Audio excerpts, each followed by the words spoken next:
예술을 경험한다는 것은 익숙한 세상을 새롭게 바라보게 하고 예술을 교육한다는 것은 인공지능 시대에 맞는 인재를 키우게 합니다. 바다를 품은 자연과 활기찬 도시의 일상이 예술이 되고 영감이 되는 곳. 부산이라는 거대한 도화지 위에서 창의력이 피어나고 상상력이 자라납니다. 예술로 생각이 자라는 도시, 예술도시 부산. 이 캠페인은 창의적 사고로 예술을 키우는 동서대학교 앵커 사업단과 부산 영어방송이 함께합니다.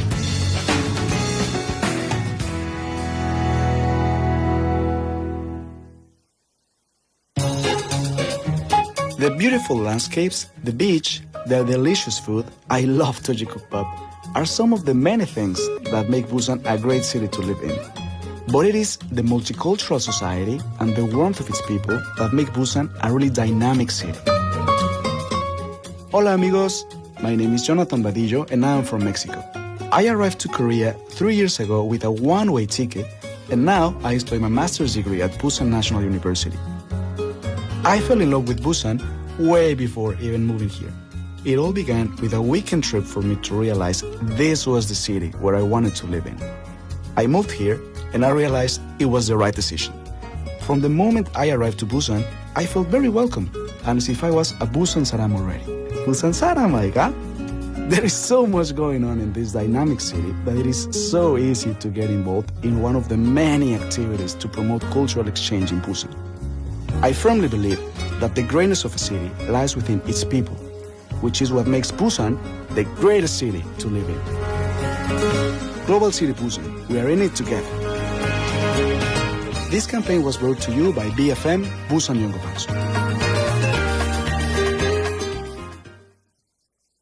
AI는 무엇이든 척척 만들잖아요. 그런데 AI가 되살릴 수 없는 소리도 있대요. 사라지면 다시 살릴 수 없는 대한민국의 푸른 자연을 지켜주세요. 공익광고협의회.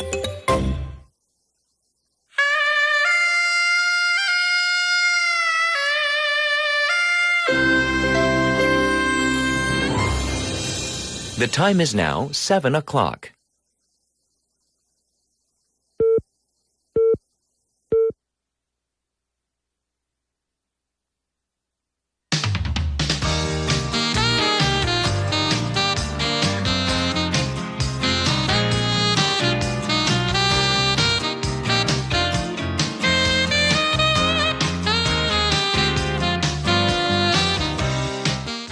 Good morning, listeners. Have you seen this show called 참교육, Teach You a Lesson? That's the English version.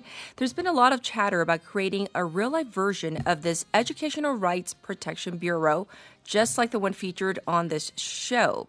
Question is this: is there a need for such an entity?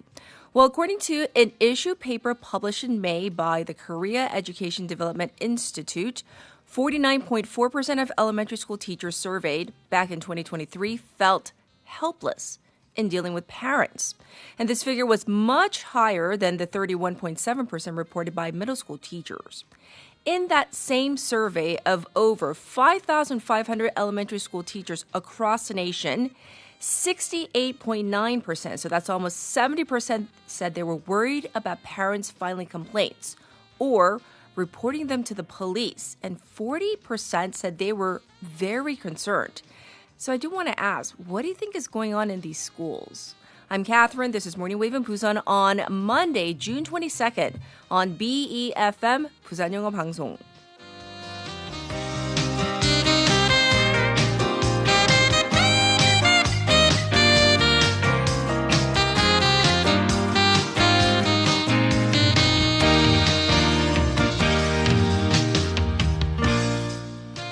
Good morning, Wavers. I hope you had a wonderful weekend, whether you were indoors, whether you were relaxing, or maybe you went out yesterday. Anyhow, I hope you had a fantastic weekend. And even if you didn't, That's fine because we're kicking off our Monday morning together. So I started our show today talking about that OTT platform show. And I know some of you have already seen it. Some of you are considering watching it. But I think it does show maybe some might say a slightly exaggerated version of what might actually be going on in our schools. And some say it's not even an exaggeration. So anyhow, I thought that was very interesting food for thought as we kick off our Monday morning. And speaking of scary things, though, because sometimes school can be scary. I hope it isn't, but sometimes it is. It leads us to our text topic. So here we go. Are you ready? On this Monday morning, do you watch scary shows or movies? What's the scariest movie you have ever seen? It can be a drama, like a TV program, or like a theatrical release, like a movie. 자, 나는 공포 영화, 드라마 잘 본다. 내가 본 가장 무서운 영화 혹은 드라마는 Ooh. So I was trying to rack my brain this morning thinking of a recent Southeast Asian film. It starts with like a liel that was really, really scary and grotesque to the point like I had to turn it off. That was a scary one. I'll try to remember the name. I'll look it up during our song break. Another one that I thought was really scary, you might not think so. I thought The Conjuring was scary. That's scary in my book. But I love thrillers and I love horror films. So let me know what you think or thought was really scary, whether it's a film or a TV show or OTT, of course. So let me know. Send in your responses to BFM's live stream, live chat on YouTube. Go to the YouTube platform and type in BEFM, Busan 영어 방송, to find our channel. Then subscribe, log in, chat with other waivers from your phone. Pound 9050, shop 9050. That's going to cost you 100 won. You can also reach me for free on Kakao Talk. Search for BEFM, Busan 영어 방송, in Kakao Talk. Find our account, add us, and then you can send in your messages and photos as well. And the ways you can tune into Morning Wave in Busan, 90.5 or 103.3 FM. That's on the radio if you're in the Busan area. We are streaming live on YouTube right now. Come check us out. And we're available on the BEFM app and Papang app as well. And here's the lineup for today. It's Monday. We have Jian for now in Busan. Haley with top stories in hour number 1. Wagga Wagga Tea Time. That's coming up in hour number 2. Also, we have Dr. Ryu Sang-hyo coming in for Ask Dr. Ryu. That's in hour number 1. For hour number 2, we have Vasana for Buzz Breakdown. And for a special interview, we are going to be tackling this whole issue about how this war in the Middle East with what's going on with the U.S. and Iran. And now that there is this ceasefire in place, so what does it mean for us economically? And everybody wants to know, when is the price of gas or diesel going to go down? So I'm going to ask our expert in hour number 2. Hopefully he'll be able to answer. Maybe not. In the meantime, we're going to turn to Jian for now in Busan. Good morning. Good morning. I hope you had a good weekend. Yes, I did. Thank you. Good, good. And so I got to ask you our very important text topic, which is, what is the scariest film or show that you have ever seen? I'm not a big fan of watching all those ghosty, black, dark movies. Yes. But I think the scariest one was a movie titled The Hunt. The Hunt. The Hunt, about a man getting into trouble after a little young girl lies that the guy did something wrong on her. And he didn't. Oh, no. So the movie That's is all scary. about the whole... Yes, it is scary. That is scary. That's the scariest one, I think. So I far. think human beings are like I know, exactly. the scariest and the meanest creatures Not on the earth, ghost. right? Yes. Well, thank you for sharing. We're going to dive into our local news. So we're starting this morning with some tragic news right here in Busan. A serious traffic accident claimed 2 lives and left 2 others injured. So break down what happened for us. A fatal crash happened in Daeyeon-dong on Sunday afternoon when a car driven by a man in his 70s suddenly veered onto the sidewalk and struck 4 pedestrians. Right. And of course, once again, this is a tragedy. What do we know so far? The car hit the pedestrians before crashing into a subway ventilation structure.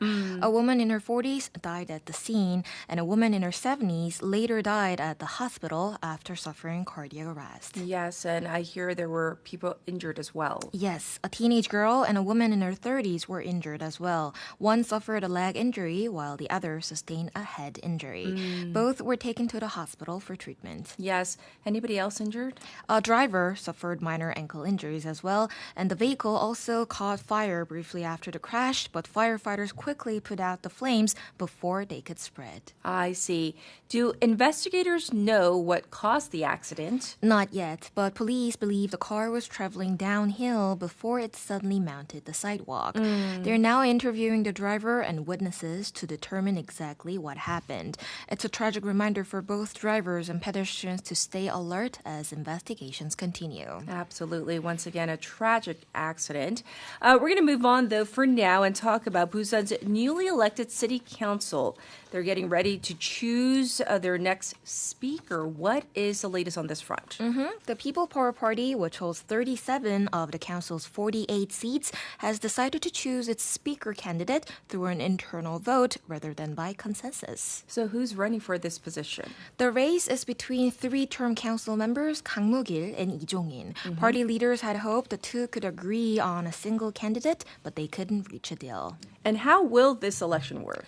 Party members will vote tomorrow on June 23rd. The top vote getter will serve as speaker during the first half of the council's term, while the runner-up will take over for the second half. I see. Why is this election drawing so much attention? Party leaders are urging both candidates to avoid an overly heated contest. They say after losing the Busan's mayor office, it's important for the party to stay united as the city council takes on its role of checking the new administration.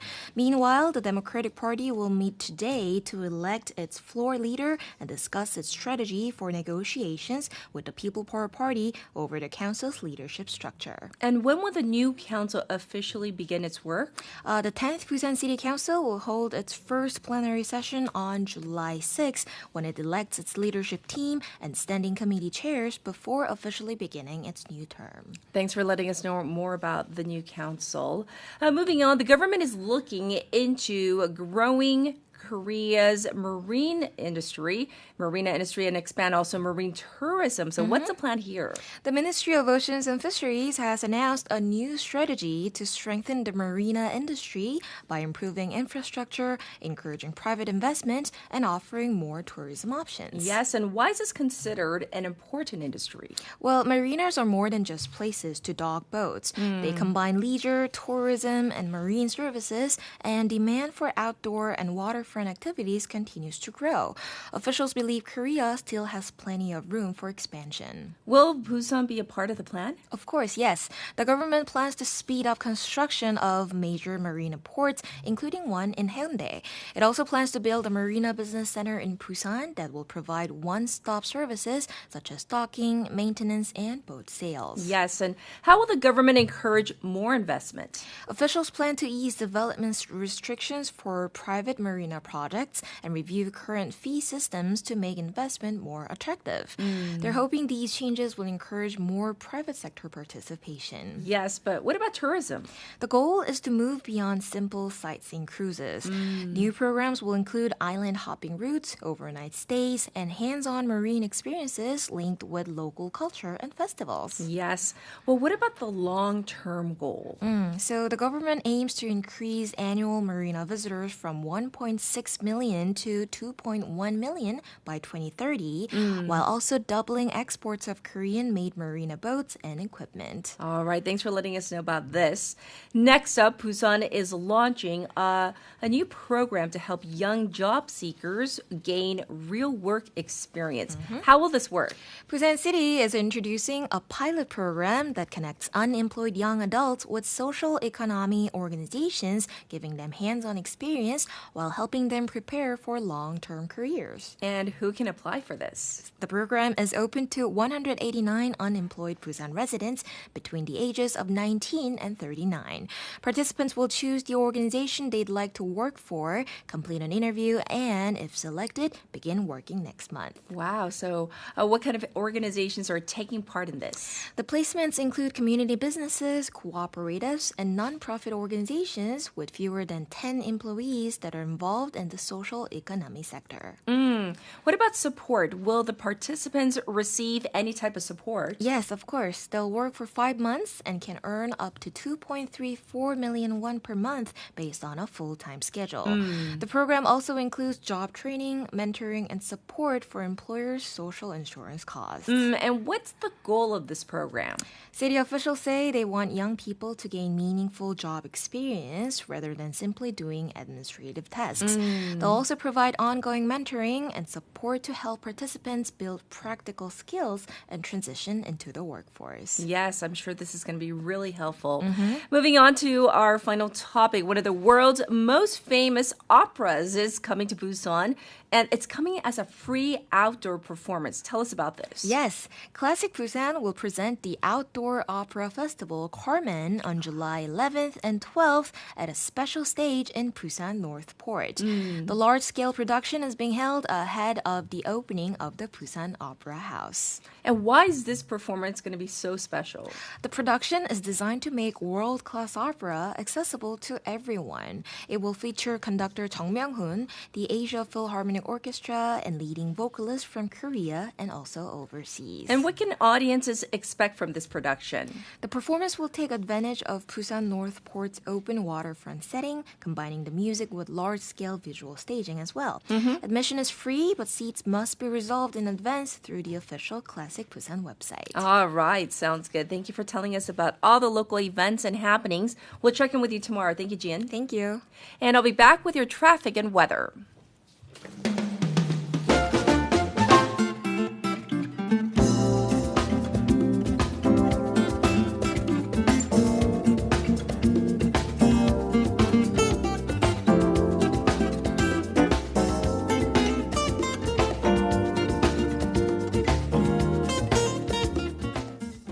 It's time for your traffic report. First up, there is an accident to report on Lino Samsung-daero from Myeongho intersection to Sino Bridge, right past the Myeongho Bridge. There's another accident on Jungwang Expressway from Mulgum to Yangsan direction past the Nam-Yangsan ramp. There's a third accident. This one has occurred on Bonnyeonglo going towards the city center on Mangmi ramp. There's also congestion on Gwanmun-daero from Pangnam Tunnel to Baekyang Tunnel. Currently, it is 18 degrees Celsius here in Busan and rainy in some areas of the city. The daytime high will go up to just 23 today. Light rain is forecast for parts of the city, so you might want to pack a small umbrella. Across the nation, cooler than usual with the daytime high going up to, depending on where you are, anywhere between 21 and 28 degrees Celsius. Showers forecast, especially in the inland regions. This was your traffic and weather.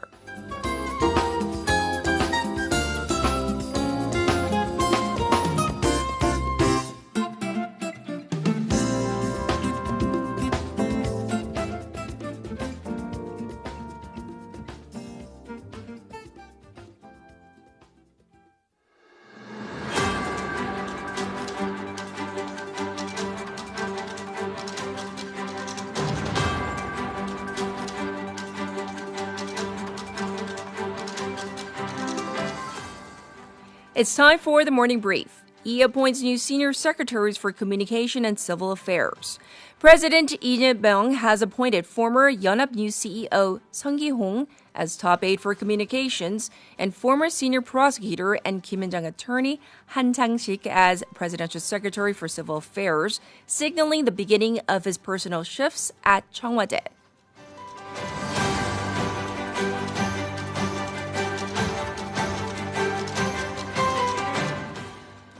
중앙일보 applies for a debt workout program and pledges restructuring efforts. Major newspaper 중앙일보 said it had formally applied for a creditor-led debt workout program after it failed to honor 22 billion won worth of commercial papers with its main creditor, Hana Bank.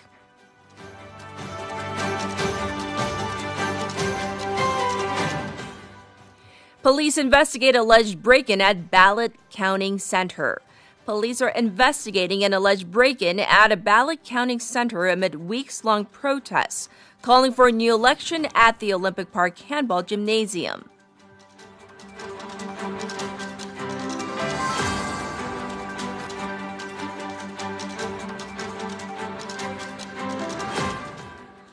all Starbucks stores to close at 3 p.m. for history training. All Starbucks stores will close early today at 3 p.m. across the country to hold historical and social sensitivity training following the May 18th Tank Day promotion controversy.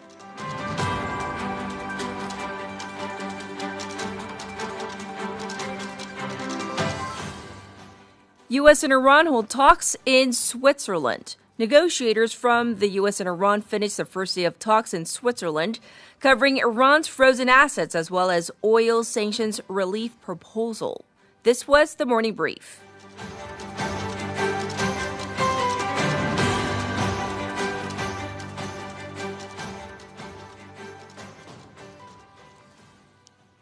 You're listening to hour number 1 of Morning Wave in Busan. It's time for top stories. We have Haley joining us. Let's say hello first. Good morning. Good morning. We're going to dive right into the top stories. First story, the local elections ballot shortage crisis. The National Election Commission, or NEC's fact-finding committee, reached its conclusion on this case. Right, so you just covered the alleged break-in at the handball stadium, but we're going to go deeper into the case. On Friday, the National Election Commission, or the NEC's fact-finding committee, recommended that the election watchdog file for a police investigation into its former chair, No Tae-ak, and the commission's leadership. The fact-finding commission was comprised of only outside experts, and they concluded that there was an overall lapse in the election management system. Therefore, it listed 12 people, including No Tae-ak, the committee's chair Wi Chol-won, former Secretary General Ho Chol-un, and Vice Secretary Kang Dong-won, amongst others. Yes, well, this investigation revealed just how lax the NEC's election management was. Right, so let's get to some numbers. The committee found out that there were 140 polling stations that had to get additional ballots from the expected shortages, and 91 of them actually wound up using such ballots, and 26 had to suspend voting on the day or evening of June 3rd. But the full story seems a bit more chaotic than just these 91 and 26, the numbers. So the Seoul City Election Commission received reports on these potential ballot shortages from 11:40 a.m., and it started making preparations, and that includes putting serial numbers on these empty ballots. But apparently, as more reports came in about these ballot shortages, the process became so chaotic that even the top official, the Secretary General of Songpa District, was putting serial numbers on the ballot. So it was basically an all-hands-on-deck situation. However, even despite all of this, no report was made to the watchdog, the National Election Commission. And the NEC only became aware of the situation when a private citizen called in a civil complaint. Ah, yes. But it didn't recommend that the country hold a new election. Right, correct? and this has been a hot-button issue amongst the protesters. And the committee said that such decision needs to go through an appeals and other legal procedures and for the courts to ultimately rule on. Instead, the committee recommended that the threshold for the minimum ballot printing be raised from the current 50% to 70%, and a standing committee system for the chair, meaning a permanent rule, and a revision to the manual, along with a real-time monitoring for polling stations, and to include the NEC to the list of organizations that can get audited by the Board of Audit and Inspection. I see. Well, again, this is a conclusion reached by the NEC's outside panel of experts in the fact-finding committee. So what happens now? Right. So the key here is that this fact-finding committee is not a law enforcement organization, so that'll actually go to the Joint Police Prosecution's investigation. Yes. They'd earlier stipulated that the NEC is facing violation of election law and a violation of ban on public officials interfering with elections. So the authorities see that there was an infringement on the freedom of elections as people were actually not able to vote due to the ballot shortage. However, they will need to look further into whether the decision to only print 50% of the ballots were done in improper ways. Yes, so that was our first story. For our next story, former Deputy Gyeonggi Governor Lee Hwa-young has been found guilty of perjury. Right, so court on Saturday morning sentenced former Gyeonggi Deputy Governor Lee Hwa-young to 4 years in prison for perjury in the so-called salmon drinking party case. Yes, so we need to know the details. Walk us through the case. Right. So this high-profile case goes back to 2023 court case that involved 쌍방울 Group's North Korea remittance or 대북 송금 case. The prosecution back then saw that the illegal remittances by the corporation to North Korea, well, these were linked to then Gyeonggi Governor Lee Jae-myung's visit to North Korea to pay for his visit. Yes. So there were allegations that the employees of 쌍방울 Corporation provided Lee Hwa-young, the deputy governor, who was also undergoing the prosecution's investigation, with drinks and outside food while Lee was undergoing the investigation at the prosecution's offices. And this was an apparent attempt to convince him to give statements to help their case. Lee then later testified in front of the National Assembly hearing, basically along the lines that, yes, these accusations of food and drinks provided to me were true, and that was the core of the perjury case. And the court found him guilty of perjury. They did. So Suwon Regional Court found Lee's testimony lacked consistency and therefore was not convincing, thus the perjury grounds. Lee, however, was found not guilty of having violated the Political Funds Act and the prosecution's indictment on obstruction of justice from abuse of authority. Actually, that was thrown out of court. Yes, and this was actually a jury trial of sorts. So in Korea, we call that a citizen participatory trial, and it is a little different from a U.S. jury system, which some of our American listeners, of course, may be aware, and we might be aware from TV shows. Yes. Really. So a jury deliberation continued in this case from 6 p.m. on Friday until 3:30 a.m. Saturday morning. So this was a split jury with 3 finding E not guilty and 4 guilty. So in a quote-unquote jury system that we might be aware of, then this would be a split jury that would basically continue until they reached a consensus or the court would throw that case out. Yes. However, in the South Korean system, the court or the judges make the final decision. So the jury's deliberation is taken more as a serious but not an end-all be-all recommendation. Oh. So again, the majority of the jury found him guilty. So therefore, the judges took that into consideration.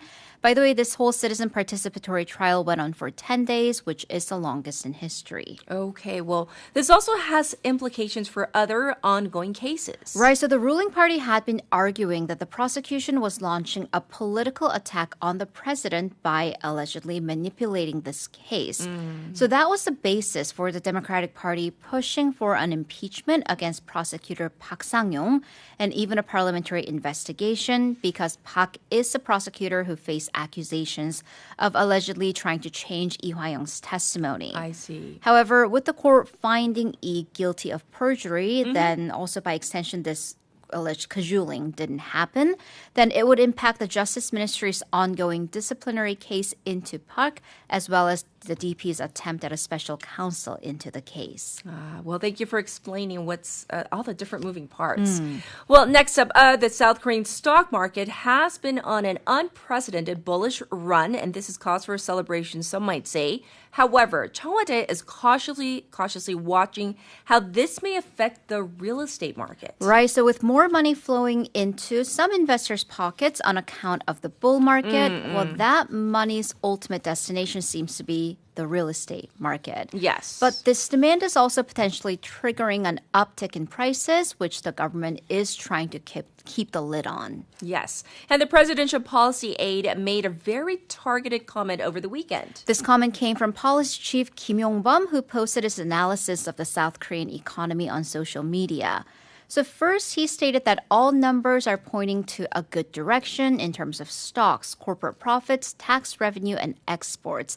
And he added that while we, the average citizens, might not feel that right now, things will likely change in the second half of the year when this leads to actual money flowing into the pockets of investors, but also via higher wages and bonuses. So he cautioned that this could trigger real estate sentiments. With that, he called for the end of the year and early next year as the real test of the government's real estate policy. Well, what did he propose? So he overall called for normalization of real estate taxes, specifically a rational adjustment of property taxes, 보유세, and the capital gains tax, 양도세. But he also questioned whether this would be enough. He added that if profits from the semiconductors are then absorbed right into real estate and the fruits of growth concentrated on a select few, then this economic boom won't last. He therefore emphasized that such unprecedented boom requires imagination that befits such boom and execution that can carry that out into reality. Yes. Well, we're going to now turn to what's happening with the U.S. and Iran, this ceasefire. Have the two sides begun their real negotiations? They have, and day one of negotiations wrapped up in Switzerland, and it was tense with threats, suspensions, and even a walkout at one point. Yes. So the parts. The U.S. team is led by Vice President J.D. Vance and Iran's side led by Parliamentary Speaker Mohammad Bagher Ghalibaf with mediation by Pakistan and Qatar. A member of Iran's team said that day one covered Iran's frozen assets as well as oil sanctions and relief proposal. Yes. But as you said, there were some tense moments. So this came as U.S. President Donald Trump threatened to attack Iran if it did not restrain the Lebanese armed group Hezbollah, even with Trump saying that he would order for the kidnapping of negotiators if the Strait of Hormuz remained closed. So this then led to Iran's team suspending negotiations and walking out reportedly, but they went back and they didn't apparently tell the mediators that they were pulling out. Yes, but the potential roadblock continues to be Israel and Lebanon. Where are we on this part of the war? Right, so this continues to be the biggest sticking point. Israel and Hezbollah, they initially earlier agreed to renew their ceasefire, but the fire has not ceased. So at least 20 people have been reportedly killed by Israeli airstrikes on southern Lebanon, and this happened less than 24 hours after the ceasefire agreement. The Israeli military said that it had struck dozens of Hezbollah targets after the group fired over 50 projectiles at Israeli forces in the region. Hezbollah also rejected the Lebanese government's direct talks with the United States, saying that the negotiations could undermine Lebanon's sovereignty and also serve Israeli interests. Yes, and the U.S. is actually being quite guarded of its own ally Israel as far as Lebanon is concerned, though. So we're seeing U.S. intelligence authorities issuing an internal alert over Israel possibly thwarting the ceasefire. So according to an internal intel report cited by the Washington Post, Israeli Prime Minister Benjamin Netanyahu faces fierce domestic political pressure ahead of his October general elections, and that is pushing him to continue the war with Lebanon. The U.S. authorities have therefore deemed that Israel's public opinion really heavily factors military actions against the militia group Hezbollah, with one American official saying that even just the act of not withdrawing Israeli troops from southern Lebanon could be enough to ruin this fragile ceasefire. Yes, that's one facet. We do want to know what's been happening in the Strait of Hormuz. So Iran has said that it is closing, or it has closed the Strait of Hormuz following these Israeli strikes in Lebanon. The Islamic Revolutionary Guard Corps warned ships to not approach the strategic waterway, citing Israeli crimes in Lebanon. And maritime data companies reported 25 ships having passed through the vital waterway just on day one of the ceasefire. Yes. But what's really happening on the waterway is unclear, with the U.S. Central Command denying that the strait has been closed, saying that traffic continues to flow. So industry insiders say that on Friday, at least, Iran's Persian Gulf Strait Authority have started to receive applications via the website for ships to pass through, with 24 Korean vessels remaining stranded in the key shipping route. Yes. They are expected to request permits as well. The South Korean government plans to provide guidance via real-time communications to make sure that the vessels, once or if they do, can pass through safely. That's right. Well, we will discuss the impact of the ceasefire further on with our expert in hour number 2. So another war that's been dragging on, as Professor An mentioned on Friday, is the Ukraine-Russia war. And Ukraine has carried out its biggest offensive against the Russian capital. That's right. Ukraine conducted its largest ever drone strike against Moscow last week, especially targeting a major oil refinery. So about 200 drones were reportedly used, with 16 people injured and columns of smoke seen from the Gazprom Moscow refinery. Right. Also on Sunday local time, Ukraine's army struck the energy and military targets on both sides of the Crimean Bridge. And this is important because that bridge in particular is considered a key logistics passage for Russia. Yes. But this is a part of Ukraine's larger strategy. to cut Russian and Moscow's energy revenue and pressure President Vladimir Putin into ending the war that's now been going on for 4 years. Yes, and how has Russia responded to this? Well, Russia has pledged to carry out frequent and, quote, massive group strikes against Ukraine. But inside Moscow, though, the mood has shifted considerably because a lot of Muscovites have not really been affected by the war for the past 4 years. But this attack certainly brings that war close to their home. So experts say that these attacks close to the city or even on the city shows that the Kremlin won't be able to maintain this image that it has controls over the war. And this puts President Putin at a crossroads. Actually, Putin has recently admitted that the speed of territorial gains, this speed isn't meeting expectations, and that has been widely seen as his first recognition of the realities of the war. However, will this be enough to push him into ceasefire talks? Well, that'll be the big question. Indeed. Well, thank you so much for going over all the top stories. We'll check in with you in hour number 2. Thank you, Haley. See you in a bit. And with that, we are going to take a song break. Here it is, The Greatest by Sia.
Falling, I'm the youth, ayy, I am the greatest, ayy, this is the proof, ayy, I work hard, pray hard, pay dues, ayy, I transform with pressure, I'm hands-on with effort, I failed twice before, my bounce back was special, let downs will get you, and the critics will test you, but the strongest survive, another scar may bless you, I don't give up, don't give up, don't give up, no, nah, don't give up, I won't give up, don't give up, no, I'm free to be the greatest.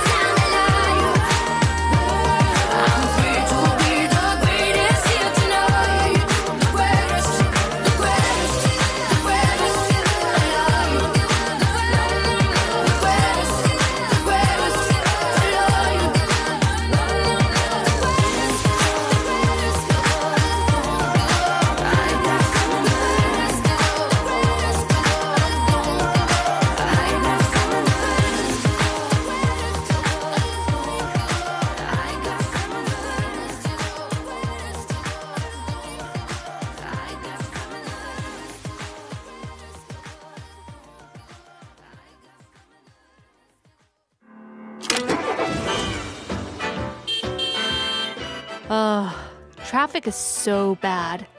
Let's see what's on the radio. Get the latest news and current issues that you need here on Morning Wave in Busan. You're now listening to Morning Wave in Busan with me, Catherine. Welcome back, Wavers. It's now time for our next segment. This is featuring Dr. Ryu Sang-hyo, Ask Dr. Do. The doctor's in. Yay! 안녕하세요. Hello, everyone. Oh, now I can see my face on the monitor. So, okay, I can do my ritual.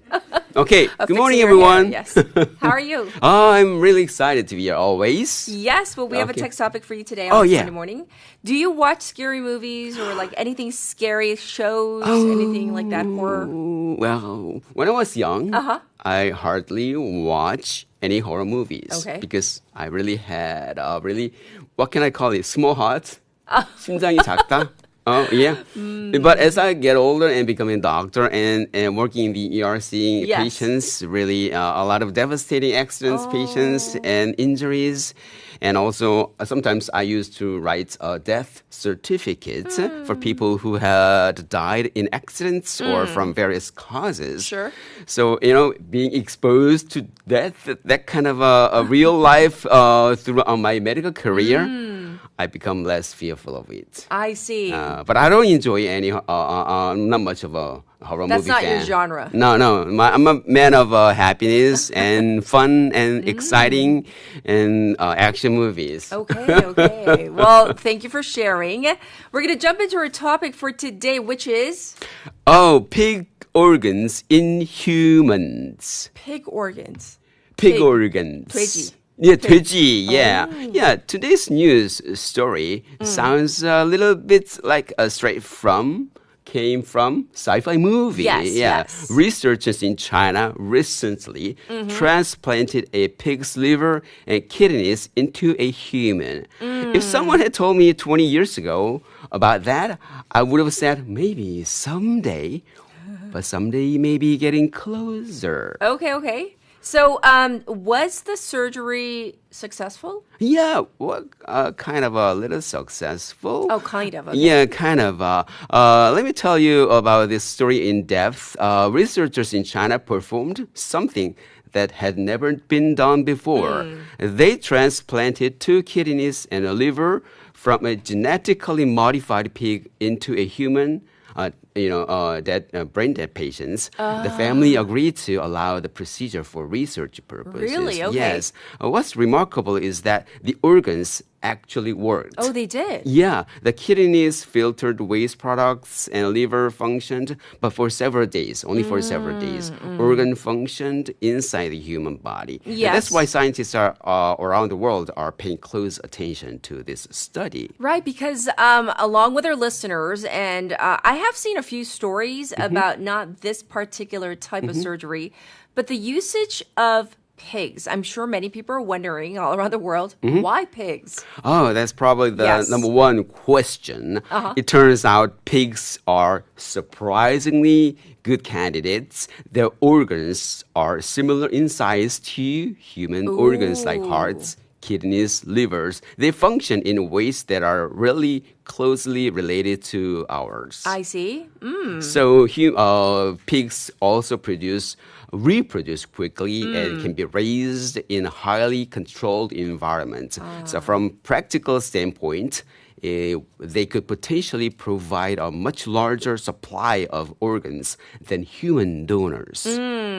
So, Dr. Liu, Yes. it's not really about the pigs. I mean, yes, they're featured, but isn't it about the shortage of donor organs? Wow, exactly. Yes. You hit the nail on the spot. That's important. This isn't just a problem where somewhere else around the world. In the United States, about 100,000 people are waiting for organ transplants.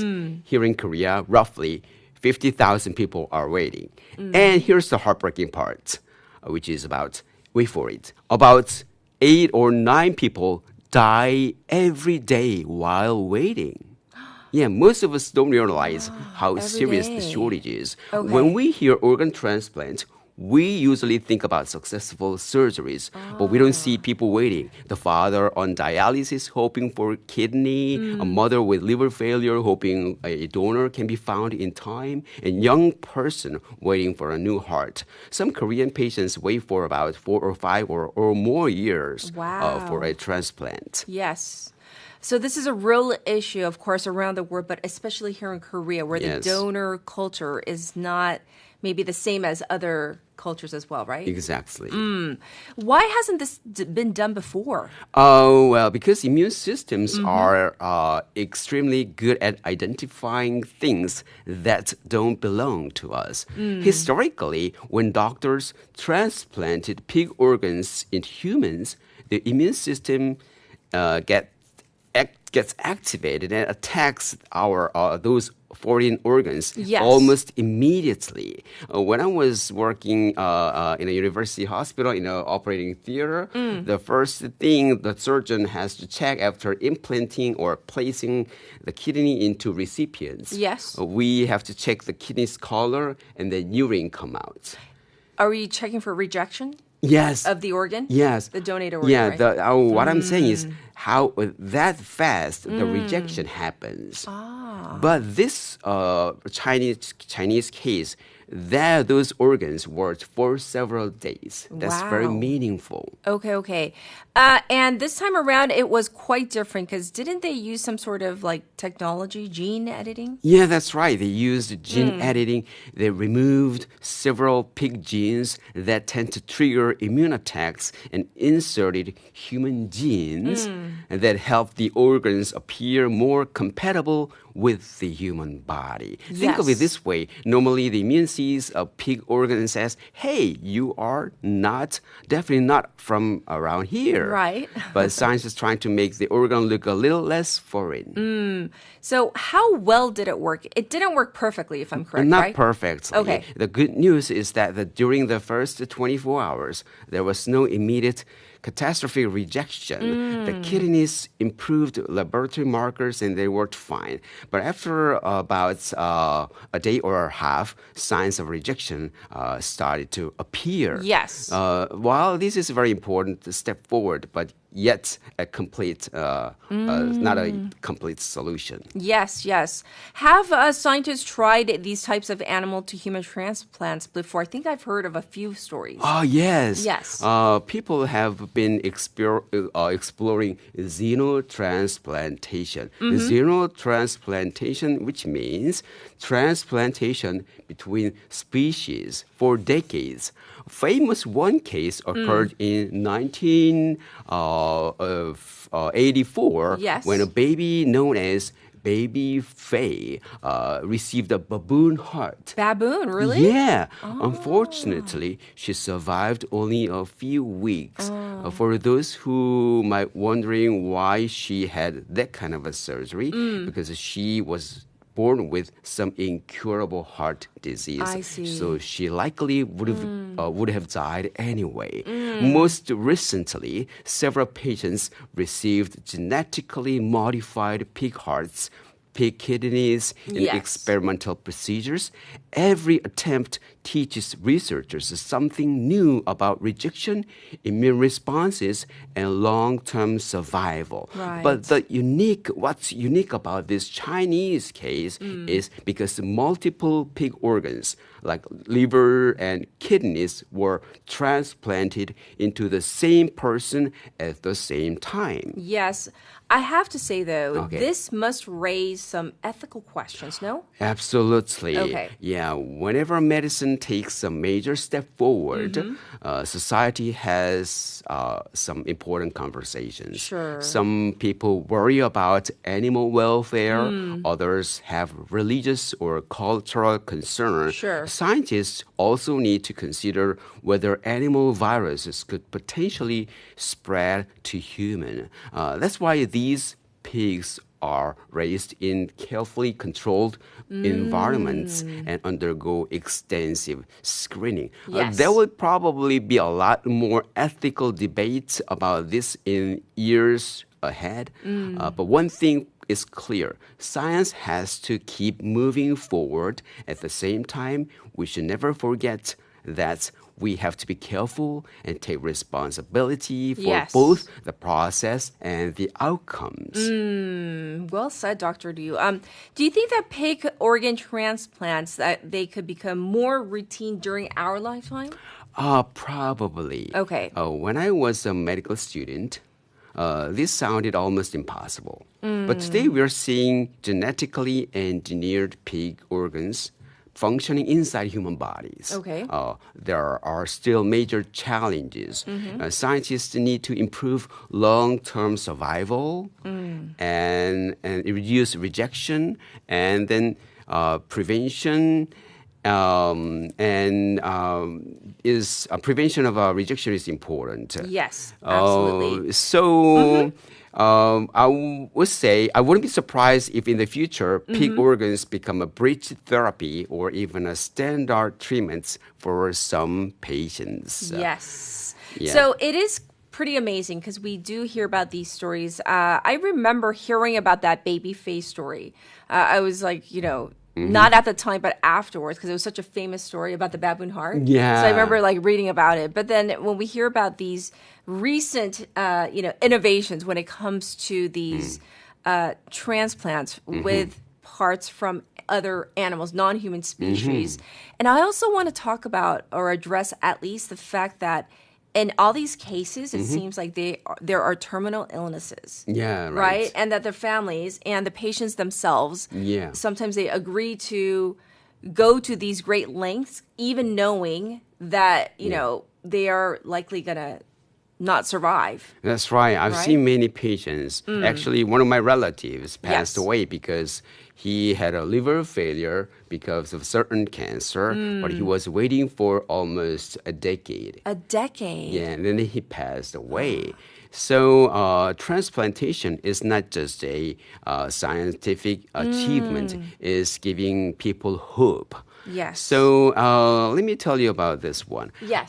These kind of science achievements are amazing. For a few decades ago, organ transplantation itself seemed miraculous. Yes. So now we are talking about genetically modified pig organs, and then it gives us very important lesson. Many of the medical treatments we take for granted today once sounded impossible. For instance, heart transplantation is now is usually pretty common, and then IVF.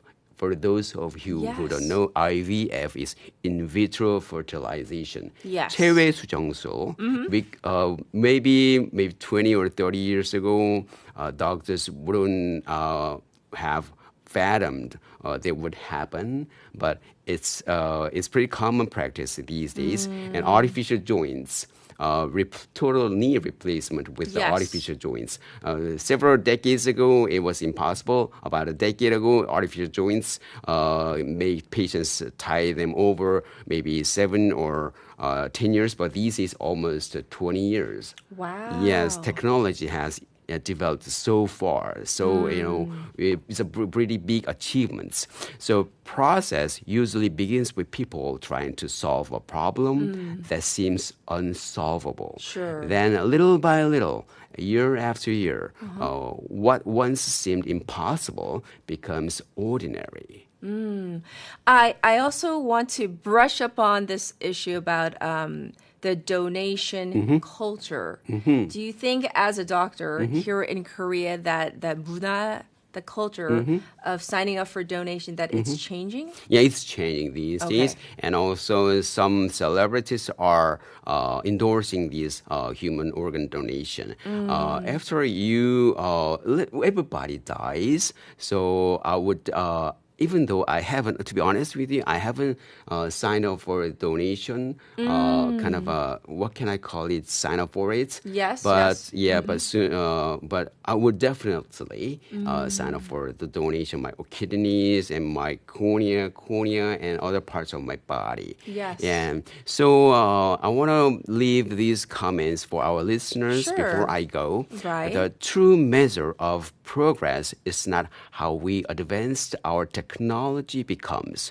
즉 진정한 진보란 기술이 얼마나 앞서가는지가 아니라 but how many lives we can touch with it.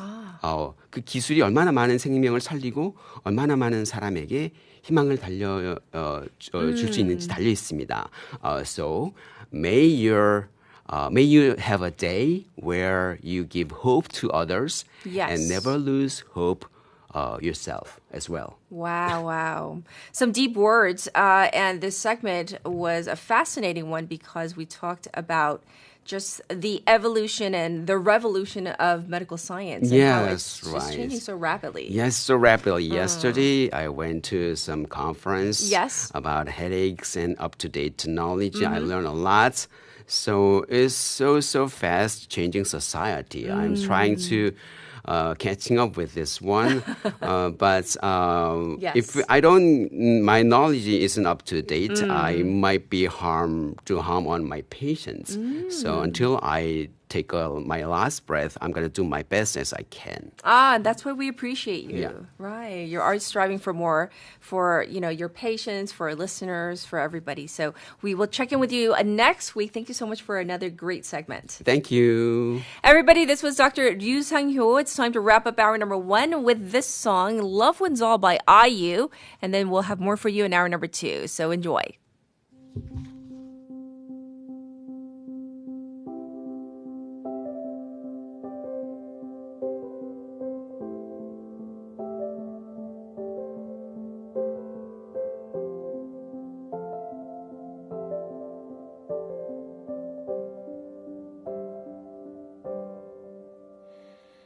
Dearest darling, my universe, 날 데려가 줄래? 나의 이 가난한 상상력으론 떠올릴 수 없는 곳으로 저기 멀리 from Earth to Mars 꼭 같이 가줄래? 그곳이 어디든 오랜 외로움 그 반대말을 찾아서 어떤 실수로 이토록 우리는 함께일까? 세상에게서 도망쳐 run on 나와 저 끝까지 가줘 my lover 나쁜 결말일까? 길 잃은 우리 둘 부서지도록 나를 꼭 안아 더 사랑이 내게 임하죠 lover Love is a love is a love love love love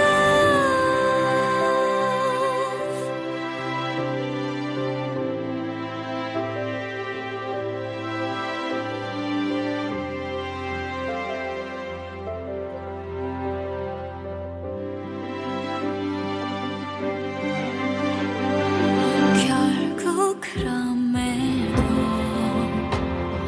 어째서 우리는 서로일까? 세상에게서 도망쳐 run on 나와 저 끝까지 가줘 my lover 나쁜 결말일까? 길 잃은 우리 둘 천천히 너를 두 눈에 담아 한 번 더 편안히 웃어주려 유연하듯 떠오른 그날 그 밤처럼 나와 함께 겁 없이 저물어줄래? 산산이 나를 더 망쳐 이날 나와 슬퍼지고 싶어 my lover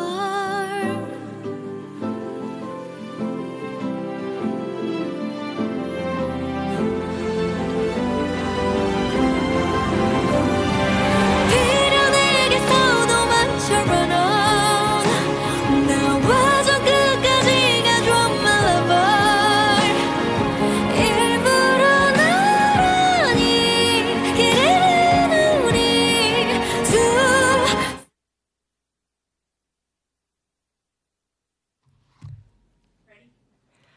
Hi, Professor. This is Catherine. Can you hear me? Can you unmute your mic? Yes, I can hear you. Yeah. Can you hear me now? I had my mic off a bit before, so yeah. Okay, so the optics look good. The audio is okay. And the only difference is we're in our new studio. You can't see it now, but when we're on live, you'll see it. Aside from that, we'll be live with you at 8:04 as usual. Okay. And let's see, it lasts up to 8:20, right? Hold on a second. 8:20 or so? 8:15-ish. Yes. 8:15-ish. Okay. Yes. Okay? Okay, fine. All right. Look forward to our interview. Thank you. Okay.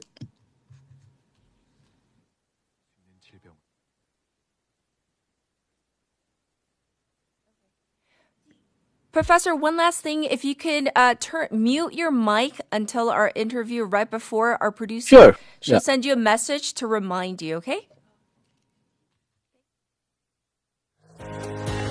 혹시 지금 운전 중이신가요?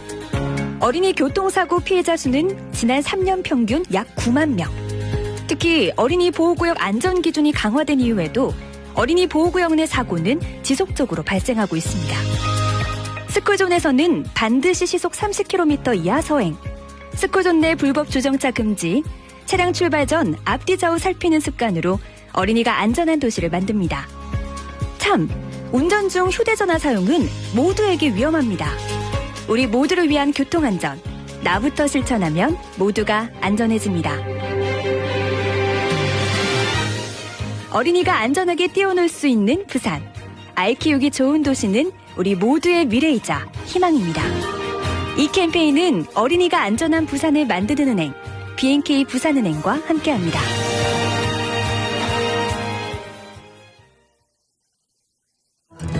모든 지식을 인공지능이 찾아주는 시대. 하지만 정답을 찾는 기술보다 중요한 것은 세상을 새롭게 바라보는 눈입니다. 예술을 경험한다는 것은 익숙한 세상을 새롭게 바라보게 하고, 예술을 교육한다는 것은 인공지능 시대에 맞는 인재를 키우게 합니다. 바다를 품은 자연과 활기찬 도시의 일상이 예술이 되고 영감이 되는 곳. 부산이라는 거대한 도화지 위에서 창의력이 피어나고 상상력이 자라납니다. 예술로 생각이 자라는 도시, 예술도시 부산. 이 캠페인은 창의적 사고로 예술을 키우는 동서대학교 앵커 사업단과 부산 영어방송이 함께합니다.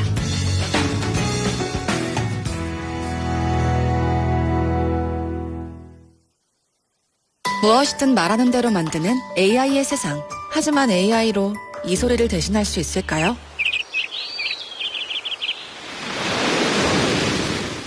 이토록 푸른 자연의 소리. 우리의 행동으로 대한민국의 푸른 자연을 지켜주세요. 공익광고협의회.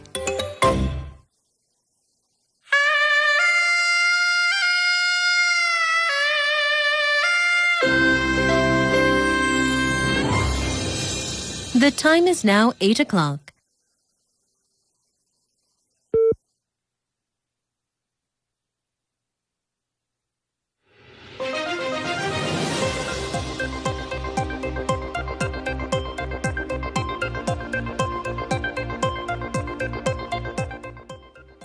Welcome back, everybody. It's time for 8 o'clock Spotlight News. Yi appoints new senior secretaries for communication and civil affairs. President Lee Jae-myung has appointed former Yeonhap-News CEO Sung Ki-hong as top aide for communications and former senior prosecutor and Kim In-jung attorney Han Chang-sik as presidential secretary for civil affairs, signaling the beginning of his personnel shifts at Cheongwade.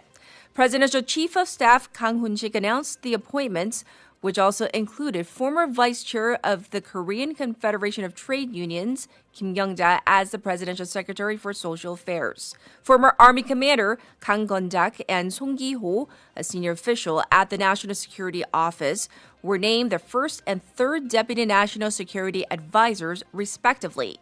Cheongwade said that the personnel appointments focus on accelerating the administration's Year 2 vision of irreplaceable South Korea based on the results of its first year in office.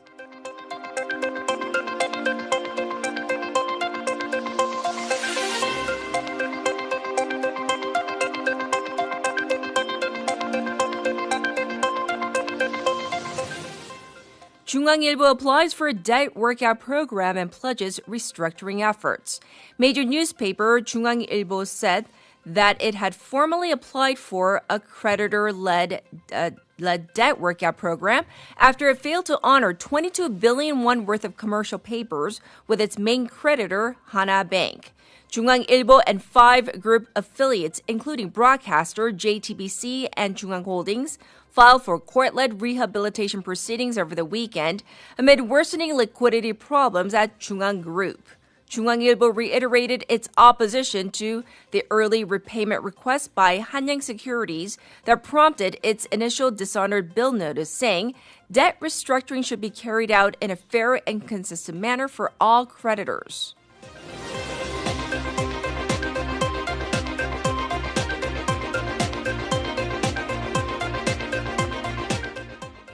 Police investigate alleged break-in at ballot counting center.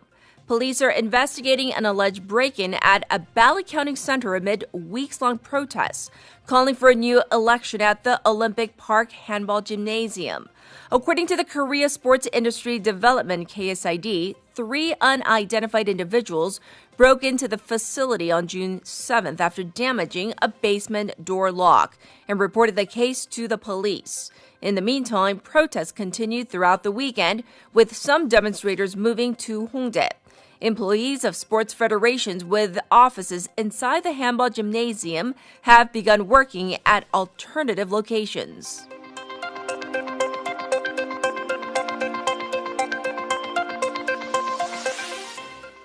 All Starbucks stores to close at 3 p.m. for history training.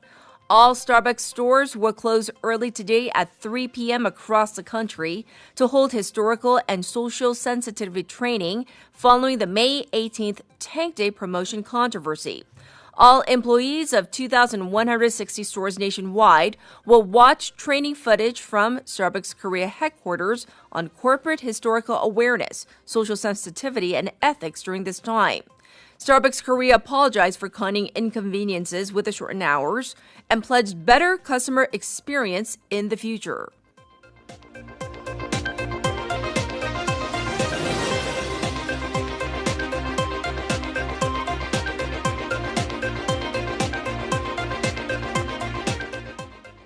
U.S. and Iran hold talks in Switzerland. Negotiators from the U.S. and Iran finished the first day of talks in Switzerland, covering Iran's frozen assets as well as oil sanctions relief proposal. Tensions still continue, however, with Iranian negotiators walking out at one point over U.S. President Donald Trump's threats to bomb Iran unless the Strait of Hormuz is opened. Earlier, Tehran announced the Strait of Hormuz is closed again over Israel's continued attacks on Lebanon. And this was Spotlight News.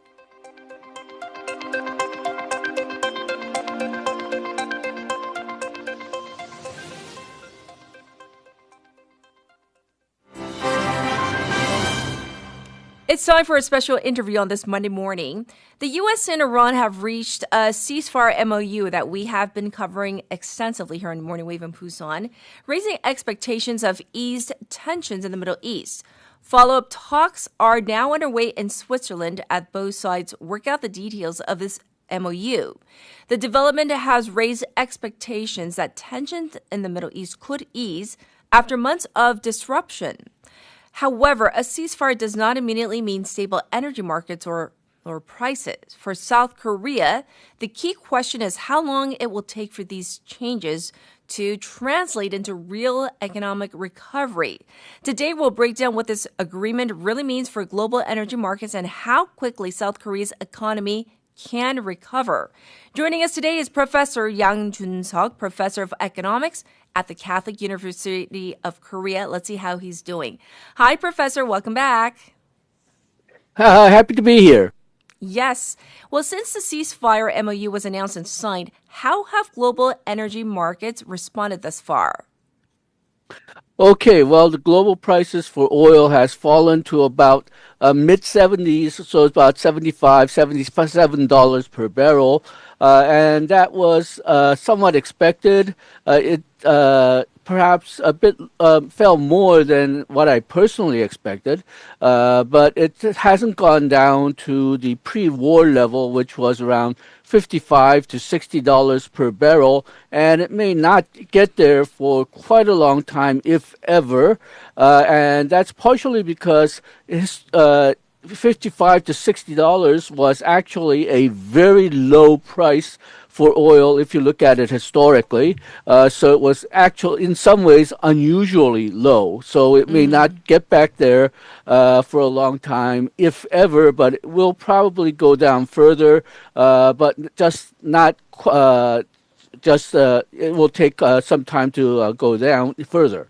And then for domestic prices, the prices in Korean consumer gas pumps, that's currently only down by a few won, and that is also to be expected. But it will go down, but it will also take quite a while, perhaps not until the early to mid fourth quarter before we see the gas prices falling at the pumps. But some of that is actually good news. That's because Korea has the wholesale price ceiling for gasoline, diesel fuel. And because of that price ceiling, even if the global price of oil comes down, it has to come down to below that price ceiling before Koreans can feel it at the pumps, because even now, even with the lower prices, in some ways, Koreans are paying cheaper prices for oil than other countries because it's still being covered by the price ceiling. Yes. And there was this whole issue of the strait is open, it's not. And so many pundits are thinking that this might actually delay the drop in the prices. Is that your assessment as well? Yes. So if we go down, perhaps look at the more concrete reasons why I do not expect prices to fall much below the current price in the near future is one, there is still uncertainty in the picture. Iran just said that they are reclosing the strait. So we'll have to see how that works out. But even if the Strait of Hormuz becomes completely open today, first of all, a lot of production in the Middle East had stopped because they couldn't get their oil out. And the oil experts have stated that it will take somewhere between 1 month to 2 months to restart production. Yes. And then there was a lot of production facility that was destroyed during the war. So if you want those facilities reconstructed, it'll take somewhere between 6 months to 2 years. And then even if the supply goes back to more normal levels, there's going to be heightened demand for the foreseeable future because a lot of private companies as well as governments, they depleted their reserves during the Iran war, so they'll want that reserves to be filled up again. So oil prices may not, it'll probably fall further if you're looking at few months to a year in the future. But for now, I think it's falling about as well, about as much as it will fall. Maybe $1 or $2 more. There will be, of course, a lot of fluctuation depending on what the news is going to be. But for now, I think everybody's expecting the global oil to be around between $70 to $80 for the foreseeable future. Yes. Well, in terms of any other factors that could delay the full normalization of energy supplies, even after the Strait of Hormuz is, completely open, do you see any other factors that might be playing into this? Okay, well, there's always the uncertainty that we've just talked about, whether the war will restart or not. But also, you have to remember, everything works with a time lag, at least when it comes to physical oil. Yes. Some of the oil prices that we're talking about is the financial markets, and of course, financial markets change prices instantaneously, but it takes time for oil to move. Yes. So if you want oil to, some of the oil tankers that have been trapped in the Strait of Hormuz, they will be free to move and come back to Korea, but that would take about 2 to 3 weeks. That's why whenever we have, say, changes in the prices of global oil, it takes about 2 or 3 weeks time lag for it to show up in the gas pumps here in Korea. But again, it's going to be probably even more, you have to probably wait longer for prices to fall at the gas pumps in Korea because of the wholesale price ceiling. And before people start thinking that that is bad news, that's actually good news, because that means that global prices of oil are still higher than what will be charged at the without wholesale price ceiling. You have to wait for the global prices to come down below the level of the price ceiling before you can feel it at the pumps. So in some sense, that's protection, but it also means that it'll take longer for the prices to start falling in Korea. Yes. Well, some say that one positive development during this entire crisis has been South Korea's efforts to diversify energy supplies and strengthen energy partnerships abroad, including with countries such as Kazakhstan, Oman, Saudi Arabia, Qatar. How effective do you think this strategy has been in practice? And where does Korea still seem vulnerable to you? Okay, well, I think it's been very effective. I think Canada was also another source where we got oil. And according to a lot of the analysts involved in global oil, Korea's levels of imports were somewhere between 80 to 90% of the pre-war imports. So we've barely had any shortages in oil or things related to oil like plastics. We did have some shortages, say, in March, but that's probably because, not necessarily because of reduction in supply, but increase in demand, because people are afraid of the shortages in the future, so they wanted to hoard some plastics or hoard some oil while they thought that the price were going to be still low. So in the sense that Korea maintained supply, even though the prices that it had to pay went up, Korea was one of the more successful countries in managing the supply changes from the Iran war.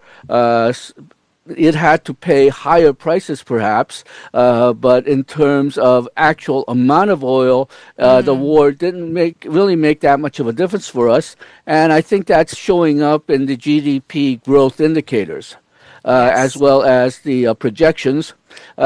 Our real economy, when we mean real economy, it means production, it was barely hit at all. At the end of last year, we thought it would be, the growth rate for this year would be 1.8%. And then when the war started, that went down to as much as 1.0%. But during the war, thanks largely to semiconductors, that figure went up to about 2.6, 2.7%. Our growth expectations actually went up during the war, and quite substantially. Now, because Korean production, Korean GDP wasn't really hit by the war, we're not going to have that much of a boost either. And I think that's actually good news rather than bad news. But the KDI estimates that the end of the war would increase our GDP by about 0.1 percentage points. So that's not much, but that's because we didn't get hit. We got hit a lot less than we expected. So as I said, that's actually good news. But we do remain vulnerable because we use a lot of oil, a lot of carbon, fossil fuels. That's partially because per capita consumption is somewhat high, and also because Korea depends a lot on high energy manufacturing industries. Steel, automobiles, semiconductors, these all use a lot of energy. And instead of using, say, increasing our supply of renewables or nuclear energy, hydro, solar, those type of non-fossil fuel energy, we've actually added in the last decade or so a lot of natural gas, a lot of oil using generation. So we still remain vulnerable to any problems in fossil fuels. We probably should use more renewables and nuclear energy if you want to get less dependent. But the problem with using renewables is that building facilities tend to be more expensive than oil, and there's also a lot of political controversy involved in some of the renewables, especially nuclear energy. So that's been delaying these kind of transformations, and that means we're still very dependent on oil or fossil fuels, and that will make us more vulnerable to this type of problems in the future. Right. And for our very final question for you today, and we're almost out of time, Professor, how long do you think it's going to take overall for Korea's economy to feel meaningful relief from the situation? Okay, well, people are expecting full recovery to take place maybe about a year, 18 months in the future. But for the, that's returning to more or less normal supply that we had before the war. But if you're talking about starting to see a fall in prices at the pumps, maybe early fourth quarter, early to mid fourth quarter, then we'll start seeing prices fall below the price ceiling. But again, right now, the price ceiling, it's keeping the prices down, but it's keeping the prices down below global market prices. So you shouldn't really complain about it. Yes. Well, thank you so much for your oversight, your opinions on what's happening and what might happen in the future. We'll check in with you next time. Thank you so much, Professor. Thank you. This is Professor Yang Jun-seok once again talking about what comes next for Korea. So we'll keep an eye on this, of course. And in the meantime, here is your updated traffic and weather.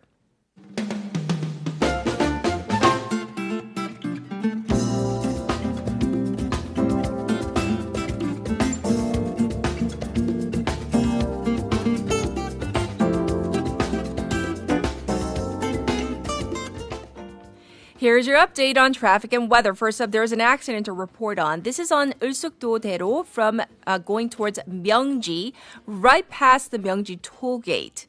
Also congested on that top portion of Gwangan Bridge.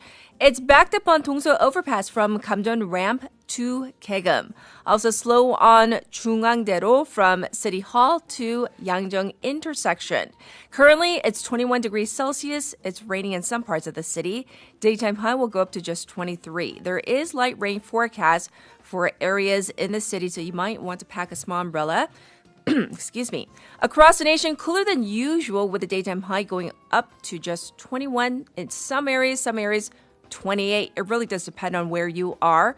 Showers forecast especially for the inland regions. This was your traffic and weather.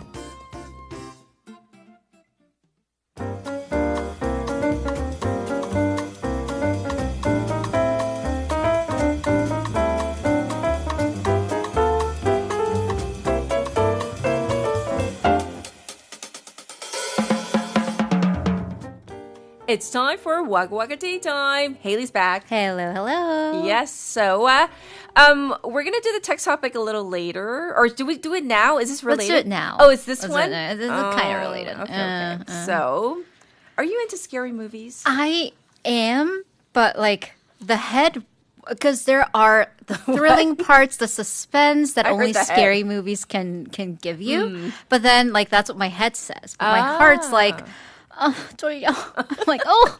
So, I mean, I need friends or a significant other, whatever long that was. Do you grab onto people? I've got to, yeah. My hands can't be still.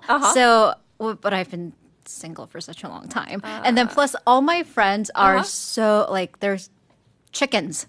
They're big chickens. So they refuse to go watch scary movies with me. So the scariest I can do alone is, oh my God, 파묘.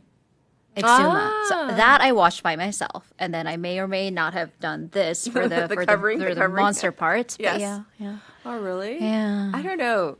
For all you single people out there, isn't it like the best thing to go to a horror movie and like cling on?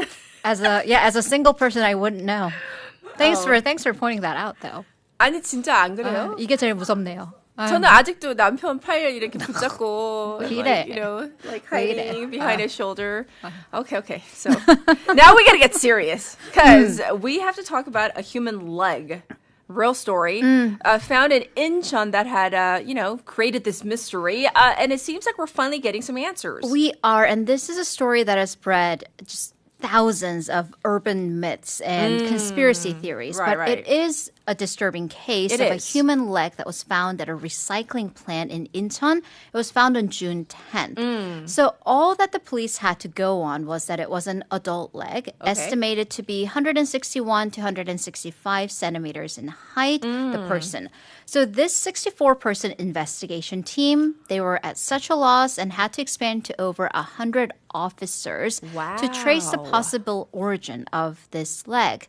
So after over a week of countless rumors, they finally traced it to an elderly woman who was under the care of a nursing hospital. I see. So the owner of the leg is still alive? She is. So the likely owner. So she's a patient in her 80s. And the National Forensic Service last week submitted their preliminary ruling that the DNA information is a match. Okay, I have so many questions, including how her leg found its way into a recycling center. This is like troubling. Exactly. So the leg was amputated from the patient, and the hospital was the one that actually came forward and said that could be ours.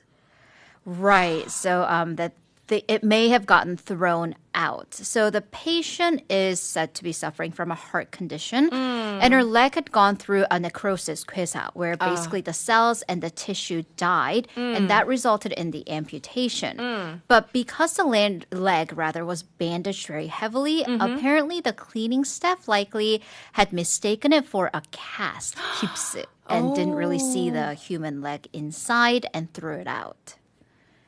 Okay, that says volumes about that place. I'm sorry. But now that the police investigation has turned into one surrounding this procedure in the hospital. Right, so I do have to give you a bit of a warning that what I'm about to tell you could be graphic. Okay. So there are two facets. Were the loss followed in the medical procedure that led to this amputation? Right. And also the disposal of the leg, or even if it had been mistaken as a cast. Number one, the hospital in question did not have an operating room. Oh. Still doesn't. The hospital is of the position that the necrosis was so bad and the patient had such bad nerve damage that they didn't need anesthesia, thus an operation room. And again, this is a disturbing part. The leg was cut off with scissors, aka it was just in such a fragile condition. And the family knew about the procedure. That is an important part. However, even though the patient did not need anesthesia, procedures still need to be done in sterile conditions, which usually involve operation rooms. Yes. That's not only for the health of the patient, but also for the medical staff that's involved. So the Health and Welfare Ministry of the position that the staff may not have fully abided by the sterilization sanitation laws. They'll look into that. Secondly, let's just give full benefit of the doubt. Okay. Maybe the cleaning staff thought it was a cast. That's still medical waste. Exactly. You can't chuck that into a recycling center. Exactly. Are casts recyclable to begin with? No. So many questions. So in violation of this can subject one to under 2 years in prison or under 2 million won in fines. Any which way I can't use that word. But said it. As you said, yes. volumes about this place. Right. Okay. All right. We're going to move on because we need to. Okay, we have probably heard about, fake hunger. But apparently the new thing is how to control your fake consumption urge. Okay, let's get into this. So wobbly. We've all had this urge to buy something. Of course. Order delivery. I want to open my app or just, spend money that I don't have. So when you're hungry, when there's that fake hunger and you tell your mom, can I have some snacks? And your mom's like, can I order chicken? Yeah, and have an apple. But I'm like, okay, Mom. No, that's not what I want. I'm not apple hungry. I'm a candy bar hungry. I can't, if you don't know what that is, I can't talk to you. But then moms are like, if you're not apple hungry, you're actually not hungry. And you're like, darn those moms. I refuse to speak to you. Right? So now there's like an apple or like a cucumber, whatever healthy alternative they throw at you, equivalent of this for impulse purchases. Really? Fake websites. So these are websites where people pretend like they're spending money without actually doing so. Okay, so we're not talking like fake websites like scams. No. Okay. And so imagine, so you open a delivery app, you order chicken. I'm going to do 반반 순살. 배고파. Add on a drink. It's Yes. a 0 because, it's the last, Yes. and then add that to your cart. You click pay. And you see, the rider has picked up my order. They're on their way. It's on a motorcycle. You even get your alert. Ding dong, it's Really? here. You open the door. It's actually not. Because that's what you signed up for. This is a fake delivery simulation site. Seriously? And these look real. Oh and my they sell themselves as a gosh. simulation app to help you treat or cure your delivery/spending addiction. So this particular food delivery site you can see on our YouTube has 15 restaurants with 40 menu items, including 로제 떡볶이, oh my goodness, chicken, ramen pasta, so on and so forth, and real prices and real add-ons. So Oh my you really get gosh. that full experience. Sure. So credits. It was created by a social media user, Mari, saying that he or she came up with a fake food delivery and e-commerce shopping site to cure their own spending addiction. And the shopping apps will have fake products that are really silly, like a 1,000만 원, 10 million won time machine, or a 1.5 million won clone of yourself. This apparently was inspired by a Japanese site. So interesting because, I don't know about you, but when you actually order food, I love tracking or stalking the rider. Where are you? Are you caught at a light? Don't take that route. No, I know. Go the other way. Yeah. Right. So, what's the psychology behind this? Well, because, all right, some people order things because we need it or I'm hungry and there's no food. But for others, it's more of a habit or a dopamine hit. Yeah, so there might be a set window like 11:30 p.m. on a Saturday night where my shopping happens, and that could be a habit. So consumer experts say that people feel this sense of satisfaction through just the act of purchasing without, and the great thing is, after you've inhaled down that chicken or that tub of tteokbokki, you're like, oh, now I don't feel well. Right. And you're like, did I really need that? No, you never Regrets. did. Right. Yeah. And then it's kind of like how some people will watch mukbang to satiate their cravings. Okay. But then you're more of an active participant.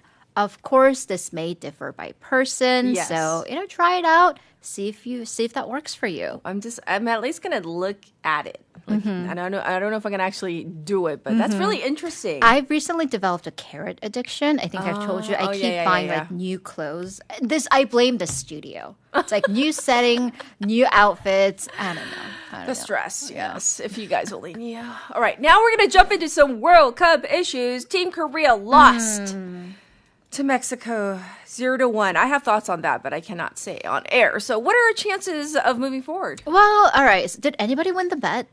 No. Because I was No. I was closest with a tie, but closest doesn't doing win the it, Haley. So 안 돼요. 딱 맞춰야 돼요. 알았어. 오늘 좀 바카시네요. All right. One thing for certain, Yes. South Korea will not be in the first place out of Group A. Right. But we still have a really good chance of advancing on to, now it's the round of 32. We do. So because we have in our pocket the 2-1 victory against Czechia. So South Korea has 1 win, 1 loss for 3 points total against Mexico, the group's number 1, 2 wins at 6 points. Yes. So this confirms Mexico advancing on to the group of 32. Right. Czechia and South Africa both have 1 tie, 1 loss for 1 point each. That's right. And South Korea has its final group match coming up this Thursday against South Africa. We do at 10 a.m. on Thursday. So South Korea, either if we win or just tie against South Africa, Yes. we will be secure to move on to the group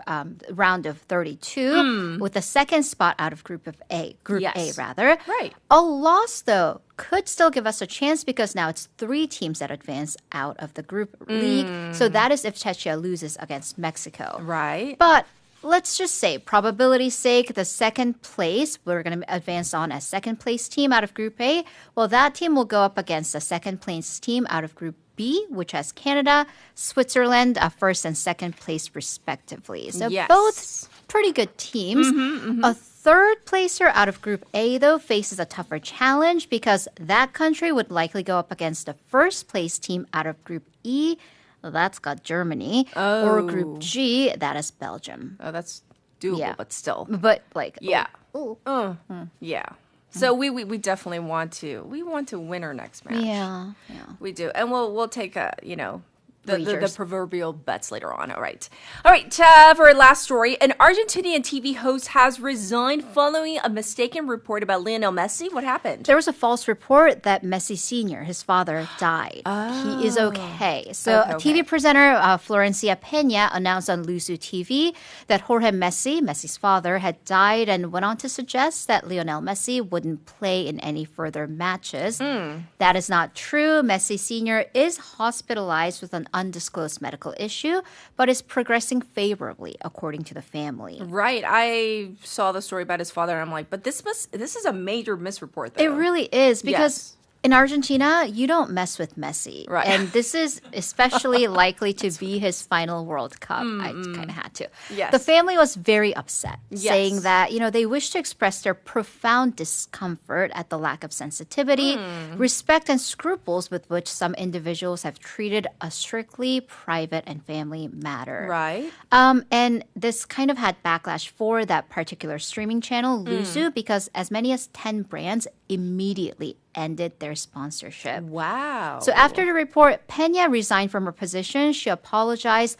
although she said kind of like during the live stream, she had an earpiece where the producer and the team told her about this alleged, now fake, breaking news. However, she says she takes responsibility. Also, parts of the production crew handed in their resignation as well. But Messi himself doing quite well with that hat trick in the match against Algeria, 3-1, where he scored all 3 points. But the backlash continues here because Algeria has sent a letter to FIFA's referee commission that alleged poor refereeing because Messi stood on the calf of the Algeria team's captain and was not punished. That was very controversial. Yes. I'll just leave it there. Yeah. But by the way, giving you a heads up, producer PD님, Haley, if you guys give me fake news through my ear, we're all going down together. Just letting you know. We're in the same boat, Fair. right? The ship goes down together. Yes. All right. That was not major misreport. Well, we're gonna call it a wrap for all the Woggly news, and we'll check in with you tomorrow. Thank you, Haley. Have a great day. All right, here is Like Us Together, Standing Next to You by Jungkook.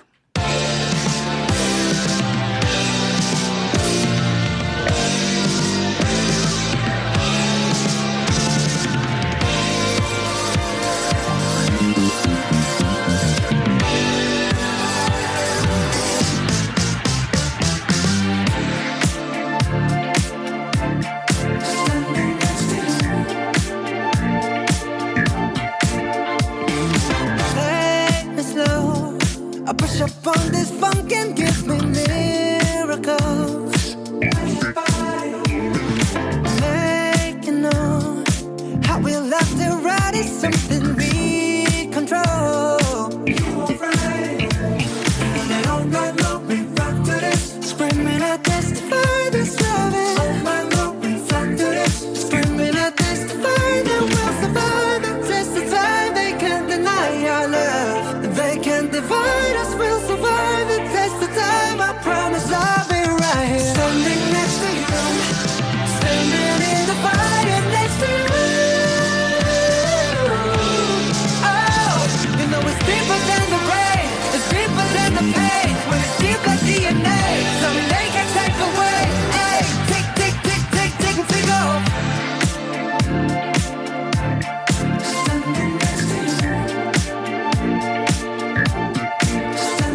Welcome back, everybody. I hope you enjoyed that last song, Standing Next to You by Jungkook. Now it's time to turn to Vasana for our final corner. Buzz Breakdown. Hello. Oh, I get a corner. Yes. Nice, How are nice you? Soccer things there. Corner kick. Have you been watching? I have. I woke up early Saturday. I woke up early Sunday to watch some of the matches. However, this weekend for me, Andrew and I were probably going to talk about it tomorrow, was the U.S. Open. That was a hot thing because one of my favorite players, Tom Kim, or I forgot his Korean name. Kim, I'll look it up. Okay. Anyways, he Kim Tommy. Kim, no. He has a very Korean name, but he actually finished third. So I was kind of watching that as I was getting ready to be putting on the makeup. You gave it away. Yes. Well, it's done and over with. I mean, it's done. Only a few hours ago. Just a couple of hours ago. Like less. Yeah. Did you see last Friday's game? Bits and pieces. Okay. Bits and pieces. Okay. I should do that as a buzzword today. What? Howler. Howler. Oh, that's a good one. Anyway. So, text topic for you. Text topic. Scariest movie that you've seen ever, or like TV show. Scariest movie? Yeah. Are you into scary horror movies? I don't really like scary movies, but since I started studying movies and writing music with movies, movies don't scare me anymore because you're studying the everything about it. I see. I suppose things like that clown one. What's that called? It. That was, clown one. when I was younger, the new one that wasn't really scary. But when I was young, lots of movies scared me, like Nightmare on Elm Street. Oh, that was scary. Freddy Krueger. Yeah. That was so scary. But since I became an ajoshi and. Nothing really scares me. Oh. They're all love movies. I remember the name of a scary movie that I saw recently. It was on, we watched it on our sofa together collectively as a family called Langjong. At night? At night. And I think I believe it's a Thai film. Yes. That was a scary one. That one stayed with me, and they usually don't. So I know my wife doesn't like scary movies. I was watching Sabaha at about 6 p.m. It was still light, and she said, "Oh, can we change the channel?" Okay. That wasn't scary. My goodness. Well, we got to change the topic. We're going to jump into Buzz Breakdown. What do you have for us today? Okay, today's Buzz Breakdown, seeing as these days has been filled with negotiations. And, yes. Iran and America, Trump's dealing. I thought we'd talk about some words that deal with deal making. Okay, and negotiation.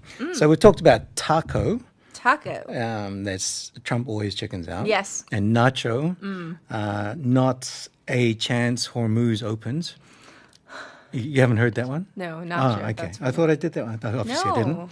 No. And there was another one I just want to mention before we carry on. Choke point. Choke point. So choke point is something that all the strategists warn about before anybody goes to a war with Iran. And somebody in America didn't listen. And that is basically that Strait of Hormuz. That's a very small area where they can control and monopolize. It's so narrow when you think about it. So narrow. In business, a choke point is when somebody holds a monopoly over something. And then geographically, I remember the Hongyeonsan Tunnel. It used to go from 8 lanes down to 2. That's a choke point. That's a choke point. Yes. So anyway, negotiation phrases. Okay. First one, come to the table. Come to the table. That's what you say to your children every night to come to dinner? Yes. Come to the table. It means we need to get together. Yes. To sit down and discuss the points where we disagree. 맞습니다, 맞고요. Very good. Come to the table. Come to the table. We're like right now. Yeah. 나와. How many times does your wife have to tell you to come to the table to eat? No, we all eat at different times because we're all hungry at different times. Oh, really? If you're not hungry... Is it self-serve? Yeah, sort of. I hope so. Or your wife is like putting it on 3 times for every meal? I'm the cook. Oh, you are. Oh, okay. When she's hungry, many times. When she's hungry, she says, "Oh, the food's on the kitchen in the kitchen." I love it. Okay. Do you want me to make dinner? Yes. I don't need to ask. She doesn't need to ask. She knows I'm the one. I know. Okay. Anyway, the next one is hammer out a deal. I like this phrase. Yeah. Like literally. Yes, the imagery is there. Yes. Of either a pen What or does it mean, though? It means to iron out all the kinks. That's another one, iron out the details. Oh, that's another one. Iron out all the kinks. Basically to make an agreement that is smooth and agreeable for everybody. And the thing is this, when you have this image of hammer out a deal, it means there are details. Correct. To be sorted out. So it's not like just with one swing of a hammer, you're done. That's right. It's going to take, like time. And Definitely. it's going to take a little tinkering. Yeah, it's with not the 3 tools. pages in 30 minutes. Right. It's going to take a few days. Yes. Okay, the next one, sweeten the deal. Ooh. Sweeten the deal. What are you going to do to sweeten the deal? Correct. Yes. What does that mean? It means to add something extra so that one side might think that they have the better deal. Yes, it's to lure them in, right? To make it extra attractive. Yes. To get the deal done. Yeah. So there's different situations in which you would sweeten the deal. One is if the other person is hesitating. They're going, ha, ha, and then they go, They're like, all right, I'll throw in an extra, whatever it is, 100만 원. So, are you in or out? So, for example, a car salesman is trying to sell a car, and you go, "Oh, it's quite expensive." And they say, so you're like, I'll throw in some rims or something, or a sunroof or something like that. I'll throw in an option for you, free of charge, and you're like, okay. Yeah, sweetens the deal there. Okay. So either one side or the other side or both sides. Why don't we sweeten the deal, and you do this, and I'll do that sort of thing? What's the opposite of that? Deal breaker. Oh, yes. Yes. I mean, I think it's self-explanatory, but still, can you explain what this is for our listeners? A deal breaker is one point in which you will not agree to. And if they want this, then there's no deal. It's not going to happen. It's not going to happen. Nothing's going to happen. It might be a major point. It might be a minor point. Correct. But this is like the hill you're going to die on. No. Yes. It's not getting done. It's a deal breaker. Yes. Yes. And all of these also, we can relate to our personal life as well. Oh, yes. Yes, with our Absolutely. children, with our husbands and wives. With our partners. That's a deal breaker. Yes. I want to come home by midnight, Mommy.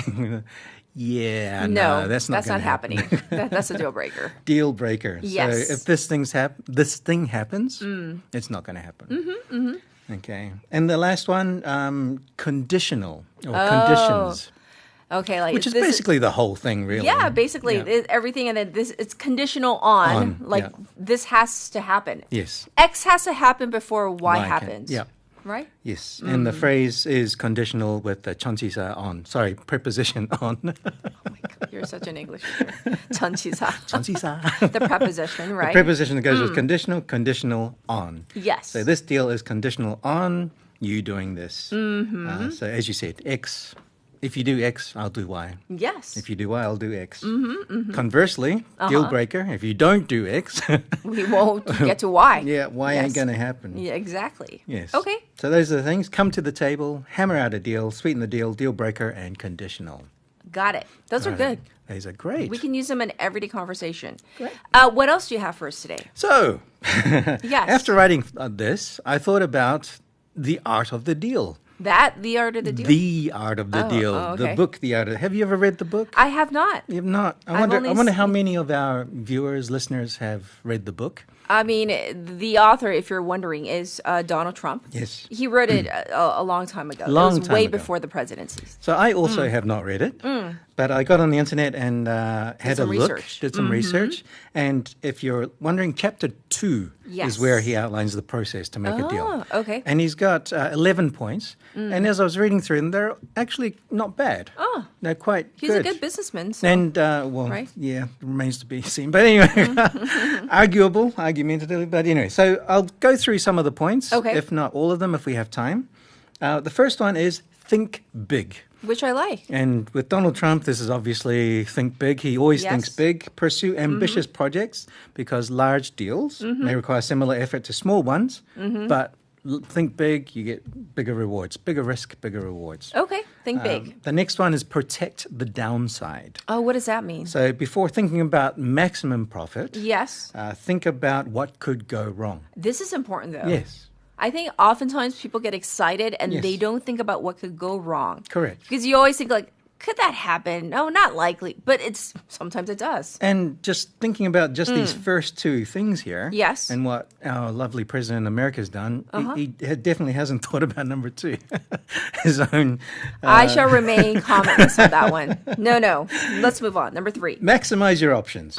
So avoid depending on one plan. Yes. You always need to have a plan B, Of plan course. C, plan D, different strategies. I like going up to plan D. Yeah. So this is great. These Yes. are great things. Okay. Number 4, know your customer, know your market. This is important because when you say know your market, this is Yeah. for anything. Let's say you're even devising a speech. Correct. That you're gonna give a presentation, but you got to know who you're targeting. Correct. For your words to be effective. Yes. Right. So know your market. There are experts Yes. and there are statistics out there. But if you know your customer, Right. then you can go against the statistics and the experts and get the job done. Yes. Next one, use your leverage. Okay. So you determine what the other side needs from you and then use that to leverage against them or against someone else to get what you want. Because that is your bargaining power. It is. Yeah.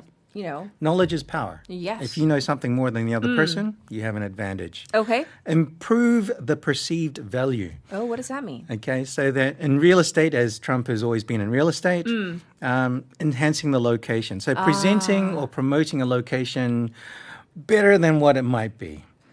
If you go on the extreme end, that's Yes. called puffery. When Yes. it's all like just basically all air and no substance, right? Correct. But I understand that you always want to improve the perceived value. Yes. Without lying, though. Without lying. It's an art. Yes. Yes. 7, get the word out. So get the word publicity, out. branding, media attention, etc., etc. Word of mouth, everybody talking makes things better. We have time for one more. One more.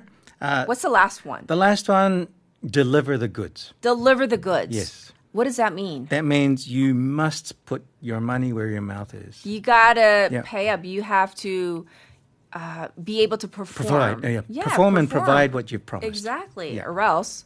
Yes. Or else, indeed. Or else, seriously.